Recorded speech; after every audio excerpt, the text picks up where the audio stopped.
Hi everyone, I am Sudarshan Kesavanarayanan and I am working as a SharePoint consultant at Entity based in Singapore. And these are all my social profile links. So my blog site is spknowledge.com.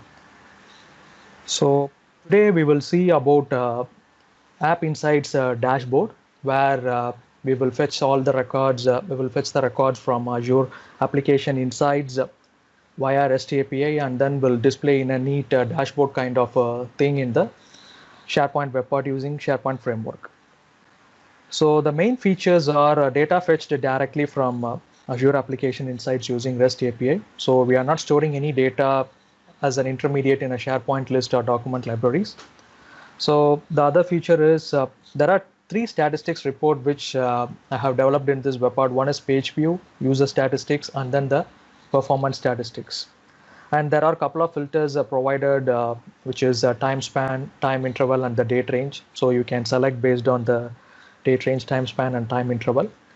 And for some of the reports, mostly all the reports are using Custom Query. Some of the supporting artifacts like the Azure REST API Explorer. So for configuring the schema and to study on the schema, what are all the data is returned and what are all the properties returns, I have used REST API Explorer. And I have also gone through some custom query document and then created a query and used SPFX controls for the chart. And you can find different kinds of chart implementation, and Hugo has created many web parts on different kinds of charts. And next is Azure Application Insights report templates. So let me open my browser and then I'll show you. So the API Explorer, which gives a schema, we can see what are all the metrics, we can explore it, and what are all the kind of schema it is returning. So based on this, you can call the REST API and then you can retrieve the data and then you can present it to your users. So, and there are well-defined documentation and the reference, you can see all the documentations and other kind of stuff. And this is an overview of the custom query where you can see a detailed explanation, some of the samples and tutorials. And the other artifacts is there are two solutions extensions available where it's a SharePoint framework extensions which will help to update Azure Application Insights. So whichever page you are accessing based on the user logged in details. So this one is a simple JS application app insights, which will add the relative page information. And this is App Insights Advanced, which I have used. This is which will handle the partial page postbacks in SharePoint Online, and will also provide us custom properties. We can also enable the custom properties while adding the logs to the application insights. So let us move on to the demo. So this is, so I have already installed the SharePoint framework in one of my tenants. So this is the dashboard. This is a single page. This is the dashboard where the first section will show all the page view statistics, and these are all the filters provided. So there is some restriction like up to 90 days of data can be retrieved from Azure Application Insights, and I have also provided the time span. So based on the selection, so all the data are retrieved directly from using Azure REST API. So you can see all the data, whichever I have used, has the custom properties. So these are all the custom properties I have enabled, like username, what is a web ID, and what is a site URL, and the user login name and the user email. So based on this property, I am been displaying a detailed list and also using the charts.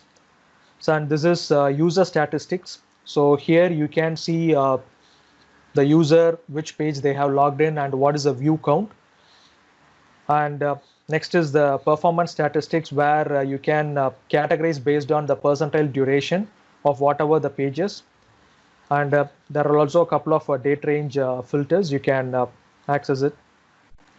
So this is very simple. I'm just retrieving the data and then populating it here using the detailed list and also using the chart component. So to access this, the first thing is you need to create a application API access. You need to have access to this application ID, and also you need to create a API key. The read telemetry is more than enough. We are just going to fetch the data and then display it. So I have used only the permission as read telemetry. So once you provide the description, the key will be displayed only once. So you have to copy paste the key somewhere, and then you can use it in the framework, use it in the web part.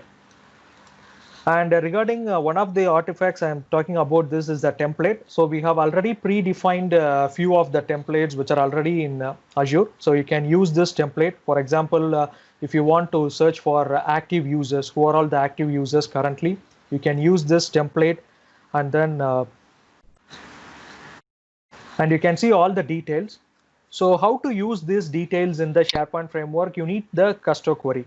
So you can just click this log button, and then you will be provided with the query. So you can just copy this query, and then the time span and the time interval, whatever the dynamic values, you can replace it. You can replace it with the selection. So basically, I have copied all the queries using these templates, and then I have created a dynamic filters and then passed in the dynamic values.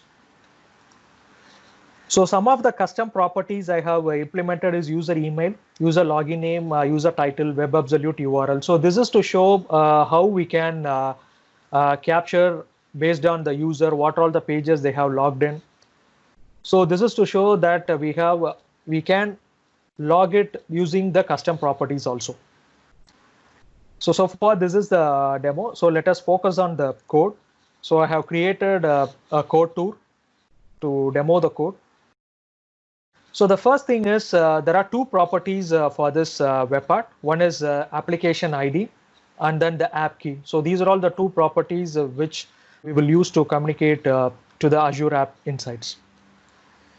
So the next is all the components whichever I have used in this web part are functional components, React functional component, and I have also used React Context API. So because for each statistics I have created a new functional component, and I have used this React Context API so that we don't have to pass the properties from the parent to the lower child component. We can directly access the properties using the React Context API. So these are all different components. I have used it on the parent component: page views, user statistics, and performance statistics. And to provide a look and feel like an Azure, if you look at this structure, so it is something the Azure style. So in order to do that, I have just created a custom pivot component so that I'll be passing in the dynamic values, what are the intervals and the time spans, and then it will render it. And likewise, to use the detail list, I have also created a detail list, a custom component, customized detail list, so that based on the values for each statistics, it will be displaying the records. And these are all some of the enum I have declared for the time interval, time span. So based on the selection, these are all the values that will be passed to the REST API. And some of the segments supported are page view, URL path. You can find all the time span, time intervals on the API Explorer. So it has all the documentation, so you can find all the related informations.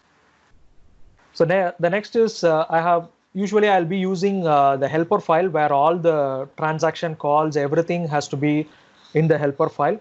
And I have also declared some of the properties like what is the post URL, to which URL we'll be posting, and request headers. On the constructor of the helper file, I'll be appending these headers and then the API key, whichever we have given it in the web part properties. So this is one of the sample, the custom query I have used, where as I already mentioned, you can pass in the dynamic values, the time span and the time interval. And here I'm just passing the date range, the start date and the end date, whichever selected by the user, to the custom query. And this is the common function where I'll be getting all the responses based on I'll be passing the query, and then the URL from the constructor, I'll be passing it to this function, and then I'll get the response So this is a very simple REST API call using the HTTP client. I'm just calling it, passing the URL and then the configurations and then some of the request headers, passing the application ID and the API key. So I hope this web part will be useful for some of the users. Thank you. So that's it, Patrick. Very cool. Great demo and really neat use of that code tour functionality. I've not seen a lot of that, so that's really a cool way to do that. So really nice demo, really nice solution. David's got the link there to the sample. So appreciate you submitting that and doing the demo, and very neat stuff. Love to see that.